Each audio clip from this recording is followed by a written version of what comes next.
नमस्कार।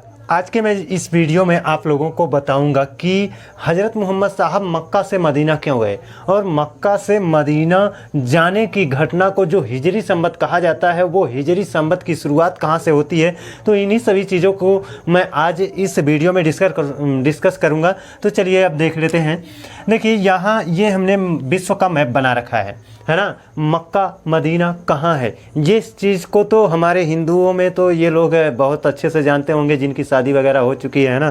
क्योंकि हिंदुओं में जब जिसकी शादी हो चुकी है उसकी बीवी तो उस व्यक्ति को मक्का और मदीना का रोज़ ही दर्शन करा देती है। शायद मुसलमानों में भी इस चीज़ का बड़ा ही अच्छा दृष्टिकोण रहा होगा कि वो लोग तो निश्चित रूप से जानते होंगे। लेकिन यहाँ पर हम देखें तो मक्का और मदीना यहाँ पर है ना। मक्का और मदीना ये आपका सऊदी अरब देश है। इस सऊदी अरब देश में यहीं पर तुम्हारा लाल सागर बहता है और यहीं पर ये वाला मक्का है और इधर क्या है, मदीना है। तो ये पॉइंट जो दिख रहा है वो मक्का है और ये वाला पॉइंट जो दिख रहा है वो मदीना है। यहाँ पर पहले तो मैं आप लोगों को हज़रत मोहम्मद साहब से संबंधित कुछ महत्वपूर्ण फैक्ट को बता दूं। हज़रत मोहम्मद साहब का जन्म 570 ईस्वी में हुआ था। कहाँ पर हुआ था? इसी मक्का में हुआ था। 570 ईस्वी में, ईसा पूर्व नहीं, ईस्वी में 570 ईस्वी में यहीं पर मक्का में हुआ था। और ये 570 में यहीं पर एक हीर पर्वत हुआ करता है जिसको हीरा पर्वत के नाम से भी जाना जाता है। ये वहाँ हीर पर्वत पर जैसे जन्म हुआ उसके कुछ साल बाद, जैसे 22-23 या 18-20 की उम्र के बाद इन्होंने क्या किया, हीर पर्वत पर जाकर चिंतन करते थे और उस चिंतन को जाफर चिंतन कहा जाता था। और जब उन्होंने जाफर चिंतन करते थे इसी कारण अल्लाह इनसे खुश हुए और अल्लाह ने इनको एक व्यक्ति, इनके पास एक व्यक्ति को भेजा। उस व्यक्ति का नाम था ग्रेवियर एक पुस्तक के साथ इनके पास आया और वह पुस्तक जो थी उसी का नाम कुरान था। और उस पुस्तक को हज़रत मोहम्मद साहब को दे दिया और हज़रत मोहम्मद साहब को ये बताया कि ईश्वर ने हमको भेजा है और ये पुस्तक में जो ज्ञान दिया गया है उसको आप पढ़िए, उसके निचोड़ को जानिए और इस पुस्तक में दिए गए ज्ञान का प्रचार प्रसार करिए। तो हज़रत मोहम्मद साहब ने उस पुस्तक को पढ़ करके उनको ये निचोड़ के रूप में ये ज्ञान प्राप्त हुआ कि ये जो सृष्टि है, इस सृष्टि में अल्लाह एक है, उस अल्लाह के अलावा कोई और अल्लाह नहीं है। और उस अल्लाह ने हमको अपना क्या पैगंबर बनाया है। पैगंबर का मतलब है कि अपने बातों को वह इस जनता के बीच ले आना चाहते हैं, तो मुझको प्रचारक के रूप में बनाया है। तो एक तो हो गया अल्लाह, उसके बाद हो गए पैगंबर। अब यहाँ पर एक तिथि बहुत महत्वपूर्ण बन जाती है। 610 ईस्वी। 610 ईस्वी को हम किस रूप में याद करेंगे? देखिए 570 क्या है, हज़रत मोहम्मद साहब का जन्म हुआ था। 610 ईस्वी में क्या हुआ था, जो ग्रेवियर नाम का फरिश्ता आया था और कुरान पुस्तक इनको दिया था और उस कुरान पुस्तक को पढ़ करके उसके ज्ञान को अपने अंदर धारण करके वो समाज को वो ज्ञान देना चाहते थे। तो वही 610 ईस्वी में इनकी मुलाकात किससे हुई थी? ग्रेवियर से हुई थी। अब देखिए इन्होंने जब ज्ञान को यहाँ पर मक्का में लोगों के बीच में रखना शुरू किया है ना, तो इसका मतलब ये था कि एकेश्वरवाद का इन्होंने प्रचार प्रसार करना शुरू कर दिया। इसका मतलब है कि हिंदू धर्म में बहुत सारे ईश्वर हैं तो उनका विरोध हो रहा था। अब उनका विरोध हो रहा था, साथ साथ ये मूर्ति पूजा का भी खंडन कर रहे थे। ये बात इस ग्रेवियर को पसंद नहीं आई। जब ग्रेवियर को पसंद नहीं आई तो ग्रेवियर ने क्या किया, इस हज़रत मोहम्मद साहब के ऊपर आक्रमण कर दिया। कब किया? 622 ईस्वी में ग्रेवियर ये हज़रत मोहम्मद साहब के ऊपर वो वर्ग कुरैशियों ने आक्रमण कर दिया। अब वर्ग कुरैशियों नाम का जो शासक था वो जब इन पर आक्रमण किया ना तो ये यहाँ से भाग गए। ये यहाँ से क्या हुए, निकल पड़े, यानी चले गए। और यहाँ से निकल करके वो कहाँ चले गए? मदीना चले गए। ये आपका पॉइंट जो दिख रहा है वो मक्का है, ये क्या है? मदीना है। जब मदीना गए ना तो 622 ईस्वी था, यानी इसी को हिजरी संवत के रूप में, हिजरी संवत की शुरुआत यहीं पर होती है। यहीं से हिजरी संवत की शुरुआत होती है। अगर तिथि देखें तो 24 सितंबर है ना। 24 सितंबर 622 ईस्वी को हिजरी संवत की शुरुआत होती है, क्योंकि 24 सितंबर 622 ईस्वी को ही हज़रत मोहम्मद साहब मक्का छोड़ करके मदीना गए थे। मक्का छोड़कर मदीना क्यों गए थे आप जानते हैं, वर्ग कुरैशियों ने उनको तड़ेर लिया था, खदेर लिया था, तो यहाँ से ये निकल करके मदीना चले गए। अब यहाँ पर सुरक्षित हो गए। 8-10 साल यहाँ पर बिताए। जब यहाँ पर 8-10 साल बिताए तो यहाँ पर इनके मतलब ये अपने ज्ञान को प्रचारित प्रसारित करते हुए इनके बहुत सारे अनुयायी हो गए थे, इनके बहुत ज़्यादा समर्थक हो गए थे।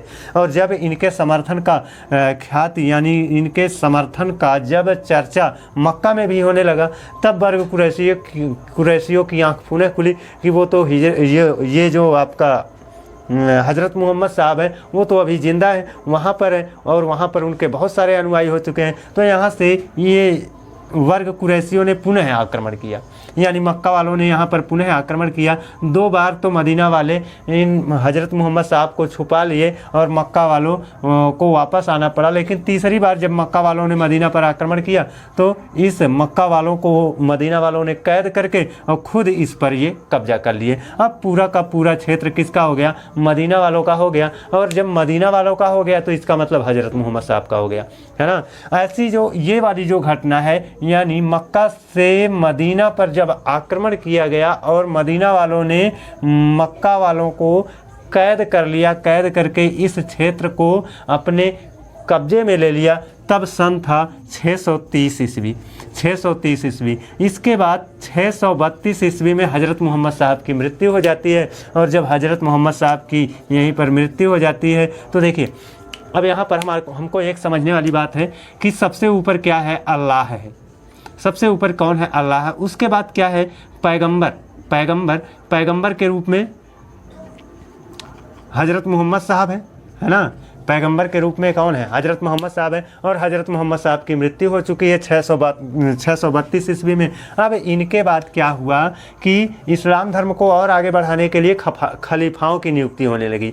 जब खलीफाओं की नियुक्ति हुई तो 4 खलीफा, यहाँ पर 4 खलीफा जो हैं वो सबसे महत्वपूर्ण हैं। क्यों महत्वपूर्ण है? क्योंकि वो पवित्र खलीफा माने जाते हैं। पवित्र खलीफा माने जाने का मतलब क्या है कि ऐसे खलीफा जो केवल धर्म से संबंधित प्रचार प्रसार या धर्म से संबंधित कार्यों को ही करते थे, उनके कार्यों में कोई राजनीति का समन्वय नहीं था, है ना। यानी वो केवल और केवल धर्म के लिए जीते थे, उसमें राजनीति का कोई भी अंश सम्मिलित नहीं था। वो 4 खलीफा कौन से हैं? देखिए, पहला है अबू बकर हैं, दूसरा है उमर, तीसरा है उस्मान और चौथे हैं अली हुसैन। अली हुसैन जानते हैं? अली हुसैन हज़रत मोहम्मद साहब के दामाद हैं। इन हज़रत मोहम्मद साहब की जो पुत्री थी उनका नाम फातिमा था। फातिमा का विवाह अली हुसैन से हुआ था और ये अली हुसैन चौथे पवित्र खलीफा माने जाते हैं। अब ये जो अबू बकर हैं, उमर हैं, उस्मान हैं, अली हुसैन है। अबू बकर, अब देखिए ये एक चीज़ यहाँ पर ये भी जानते रहिए कि अल्लाह को कोई देखा नहीं है, ये एक है ना। और इन्होंने अपने विचारों को प्रचारित प्रसारित करने के लिए पैगंबर चुना था और पैगंबर के रूप में कौन थे? हज़रत मोहम्मद साहब थे। हज़रत मोहम्मद साहब उनके विचारों को प्रचारित प्रसारित करके चले गए, है ना। अब उन्हीं विचारों को जीवित रखने के लिए खलीफाओं की नियुक्ति हुई और ये जो खलीफा है ना, ये धरती के पर ईश्वर के स्वरूप में माने जाते थे, अर्थात धरती के वो ये ईश्वर कहे जाते थे। अतः इन खलीफाओं के मुँह से जो बात निकलती थी ना, वो मुसलमानों के लिए पत्थर की लकीर बन जाती थी। यानी उसको करना है तो करना है। इनके मुंह से निकली आवाज़ मतलब अल्लाह के मुंह से निकली आवाज़ मानी जाती थी। तो इस तरह से ये अबू बकर ये 2 साल तक शासन किया, है ना। 32 में हज़रत मोहम्मद साहब मरे थे, 32 से 34 तक, है ना। 32 से 34 तक ये शासन किया और ये 34 से लेकर के 44 तक 10 साल तक शासन किए और ये 12 साल तक, है ना। 44 से लेकर के 56 तक ये शासन किए और ये 600 आगे लगा लेना, है ना। और ये 56 से लेकर के 62 तक शासन किए। 56 से लेकर के 62 तक शासन किए थे। तो कहने का मतलब ये है कि अली हुसैन उस्मान, उमर, अबू बकर, ये जो 4 खलीफा हैं, इन 4 खलीफाओं में से इन दोनों को देखें ना तो ये दोनों ऐसे खलीफा हैं जो भारत पर आक्रमण किए थे और ये असफल रहे थे। देखिए ये जब 44 में यहाँ पर ये 34 से शुरू किए हैं 44 तक, और ये 44 से शुरू किए हैं 56 तक, और ये 56 से शुरू किए हैं 62 तक, है ना।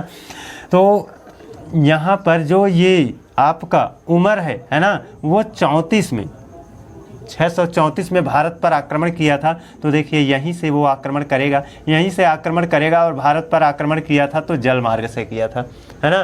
कहाँ पर किया था? यहाँ पर आपका मुंबई है, मुंबई में थाने नामक स्थान होता है, उस थाने नामक स्थान पर उसने आक्रमण किया, है ना। और उस्मान ने क्या किया, यहीं से ये भी आक्रमण किया, लेकिन ये जल मार्ग से नहीं, स्थल मार्ग से जा करके भारत पर आक्रमण किया, और सिंध प्रांत में ये इसने आक्रमण किया था। सिंध प्रांत में ये और आप जानते हैं कि तीसरी बार जब अरबों का आक्रमण हुआ तब वो सफल आक्रमण हुआ था। ये उमर ने किया, असफल हो गए, उस्मान ने किया, ये भी असफल हो गए, ये 2 आक्रमण असफल रहे, और तीसरा आक्रमण मोहम्मद बिन कासिम के नेतृत्व में किया गया और 712 ईस्वी में किया गया। और कहाँ पर किया गया? ये यहीं से आक्रमण किया गया। कहने का मतलब ये है कि अरब देश से वो आक्रमण किया गया, और यहाँ पर जो आपका सिंध प्रांत है ना, सिंध प्रांत में एक मकरान तट है, मकरान तट पर किया गया, और मकरान तट पर एक देवल बंदरगाह है, खास करके उस देवल बंदरगाह पर किया गया। ये याद रखिएगा कि मोहम्मद बिन कासिम के नेतृत्व में जब भारत पर आक्रमण किया गया था तो मकरान तट के देवल बंदरगाह पर किया गया था, और मोहम्मद बिन कासिम उसको जीत भी लिया, है ना। और जब इसने इस मकरान तट को जीत लिया, और ये मकरान तट किसके अंतर्गत आता था? मकरान तट, देवल बंदरगाह, ये सब आते थे सिंध प्रांत के अंतर्गत, और उस समय सिंध का शासक भारतीय शासक था दाहिर, है ना।